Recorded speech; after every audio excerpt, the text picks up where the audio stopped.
పార్టీలో భరోసా పొలిటికల్ పార్టీలో నేను ఆంధ్రప్రదేశ్ రాష్ట్ర అధ్యక్షుడిగా ఉన్నా. ప్రజల్లో చైతన్యం తీసుకొస్తున్నా. ఓటుకు నోటు తీసుకోకూడదని చైతన్యం తీసుకొస్తున్నా. దొంగ నాయకుల్ని తరిమి కొట్టాలని చెప్తున్నాను. ఒక ఒక న్యూ చేంజ్ తీసుకొచ్చే ప్రయత్నం చేస్తున్నా. ఈరోజు నేను నడుస్తుంటే ఒక్క రూపాయి డబ్బు పంచకుండా వందలాది మంది ప్రజలు నా వెనక నడుస్తున్నారు. ఇది అసూయ కావచ్చు, ద్వేషం కావచ్చు. వీడిని ఆదిలోనే విరగొట్టకపోతే స్టార్టింగ్లోనే వీడు చాలా పెద్దోడైపోతాడు అన్నటువంటి కుట్ర కావచ్చు, ఏదైనా కావచ్చు. సో ఏదైనా నన్ను ఇక్కడ నుంచి పాడేరు నియోజకవర్గం నుంచి తరిమేయాలన్న ప్రయత్నమే చేస్తున్నారు.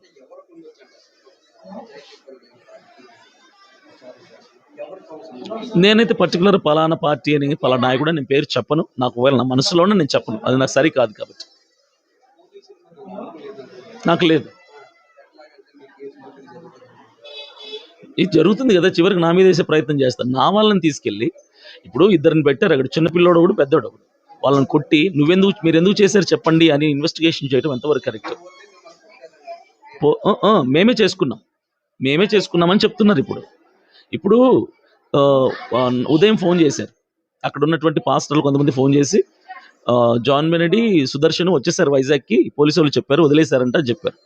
తర్వాత కాసేపటికి మా పర్సన్ అక్కడ ఫోన్ చేసి మేము ఇంకా స్టేషన్లోనే ఉన్నాం, మమ్మల్ని కొట్టారని చెప్పారు. పోలీసులు డబుల్ గేమ్ ఆడుతున్నారు. పంపించేసాం, వదిలేసాం, వాళ్ళని వైజాగ్ వెళ్ళిపోయారంటున్నారు. చూస్తేమో స్టేషన్లోనే కూర్చోను. ఇది ఏం గేమ్ అండి? ఇది ఎంతవరకు ఇట్లా అన్యాయం చేస్తారు? ఎంతవరకు ఇలాంటి కుట్రలు చేస్తారు?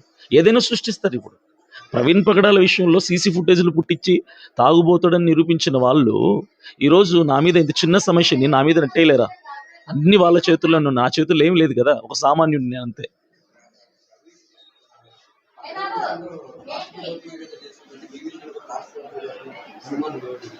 ప్రవీణ్ పగడాల విషయంలో పూర్తిగా జరిగింది అన్యాయమే అండి, న్యాయం జరగలేదు కదా. ఆయన తాగి చచ్చిపోయిన ఏ మనిషి కూడా 4 రకాల బ్రాండ్లు తాగి డ్రైవింగ్ చేస్తాడు. ఎంత పచ్చి తాగిపోతూ కూడా ఒకటే బ్రాండ్ మెయింటైన్ చేస్తాడు. అలాంటిది ఆయన అంత హైయర్ అఫీషియల్ అయ్యి ఉండి డ్రైవింగ్ 2-వీలర్లో హైదరాబాద్ నుంచి రాజమండ్రి ప్రయాణం చేస్తున్న వ్యక్తి 4 రకాల బ్రాండ్లు తాగుతాడా? కానీ దాన్ని ప్రూవ్ చేశారు వాళ్ళు.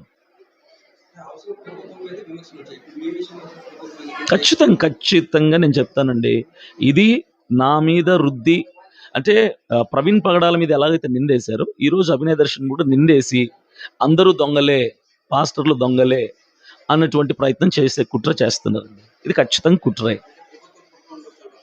సార్ నేను చెప్పనండి, డిపార్ట్మెంట్ పైన ఎవరున్నారో వాళ్ళు చేస్తున్నారు, వాళ్ళ పైన ఎవరు చేస్తున్నారు, ఎవరు చేయిస్తున్నారో నాకు తెలియదు. మొత్తానికి కుట్ర చేస్తున్నారు, లేని నింద నా మీద వేసే ప్రయత్నం చేస్తున్నారు. చేయనివ్వండి. నేను ఒకటి చెప్తా, సింహం వేటాడడం అయితే ఆగదు, గాయపడిన సింహం ఇంకా కసితో వేటాడుతా తప్ప వెనకడుగు వేయదు. ఈరోజు నేను గాయపడ్డాను, నన్ను వెళ్ళగొట్టే ప్రయత్నం చేస్తున్నారు. నేను వెళ్ళను. మరలా నేను కొంచెం రికవర్ అవ్వగానే అదే పాడేరు నియోజకవర్గంలో అడుగు పెడతా, అవే గ్రామాల్లో పల్లె తిరుగుతా, పర్యటిస్తా, సమస్యలను వెలికి తీస్తా, ప్రభుత్వ అధికారులను నిలదీసి ప్రశ్నిస్తా. నా వైఖరి మారదు.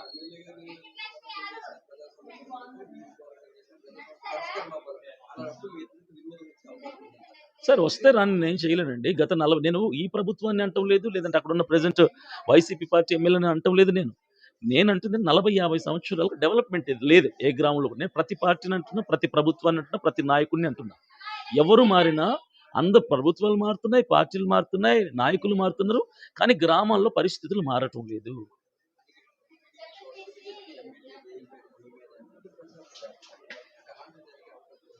అన్న నేను ఒకటి చెప్తున్నాను, నేను అంత పర్సనల్గా నేను మాట్లాడడం నాకు ఇష్టం లేదు. ఎందుకంటే ఆల్రెడీ నేను దెబ్బతిని ఉన్నాను. ఇప్పుడు పర్సనల్గా మాట్లాడితే నన్ను ఉన్నట్టు కూడా లేపేసే ప్రయత్నం చేస్తారు. సో నేను అంత పర్సనల్గా నేను మాట్లాడను. నా ఆలోచనలో నాకు కొంతమంది మీద డౌట్ ఉంది, అది ఎప్పుడు వ్యక్తపరచాలా, ఎలా వ్యక్తపరచాలో నేను వ్యక్తపరుస్తాను. ఇటువంటి తారతమ్యాలు లేకుండా అందరితో కలుపుకుంటూ పోతూ, మీ అందరికీ తెలుసు, ఈరోజు ఇక్కడ ఉన్నటువంటి ప్రజలందరికీ కూడా తెలుసు, ప్రతి ఒక్కరికి కూడా నేను అన్న, తమ్ముడు, బావ, మాయ అనే తాతయ్యని పిలుస్తాను తప్ప ఏ రోజు కూడా ఎవరికి పేరు పెట్టి పిలిచినటువంటి దాఖలాలు లేదు.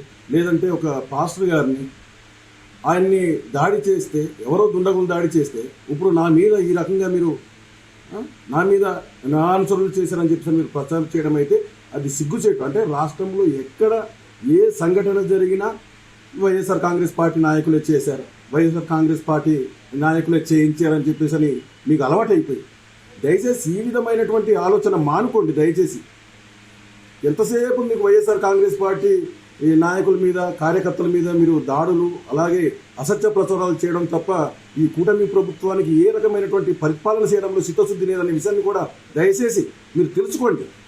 దయచేసి ప్రజలందరూ కూడా గమనించండి. ఈరోజు వీళ్ళు చేస్తున్నటువంటి అసత్య ఆరోపణలు కానీ అసత్య ప్రచారాలు కానీ దయచేసి ప్రజలందరూ కూడా ఒకసారి ఆలోచించమని చెప్పి కోరుతున్నాను.